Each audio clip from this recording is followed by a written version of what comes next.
Cooker விசில மறந்து உணவு வீணாகி போச்சா? இனி அந்த கவலையே வேண்டாம். வழங்குகிறோம் உலகின் முதல் விசில் கவுண்டர் குக்கர், புதிய அல்ட்ரா குரோனோ. அல்ட்ரா என்றால் ஆரோக்கியம். காமன்வெல்த் விளையாட்டுப் போட்டியில் மகளிருக்கான பளுதூக்குதல் ஞாயிறன்று நடந்தது. இதில் 48 கிலோ எடை பிரிவில் இந்தியாவின் மீராபாய் சானு களமிறங்கினார். ஸ்நாட்ச் மற்றும் கிளீன் அண்ட் ஜர்க் சுற்றுகளில் 85, 105 என 190 கிலோ தூக்கி தங்கப்பதக்கத்தை வென்றார்.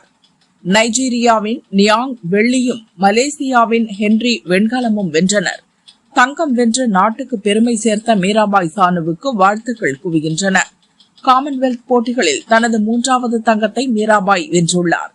2014 கிளாஸ்கோவில் நடந்த போட்டியில் வெள்ளி வென்றார். ஏற்கனவே ஆடவர் 60 கிலோ பிரிவில் ரிஷிகாந்தா சிங் வெள்ளி வென்றதை தொடர்ந்து காமன்வெல்த் தொடரில் பளுதூக்குதலில் இந்தியாவுக்கு 2வது பதக்கம் கிடைத்துள்ளது. ஒட்டு மொத்தமாக 3 பதக்கத்துடன் இந்தியா பதக்க பட்டியலில் 7வது இடத்தில் உள்ளது. ஆஸ்திரேலியா, இங்கிலாந்து, நைஜீரியா, ஸ்காட்லாந்து முதல் 4 இடங்களில் உள்ளன.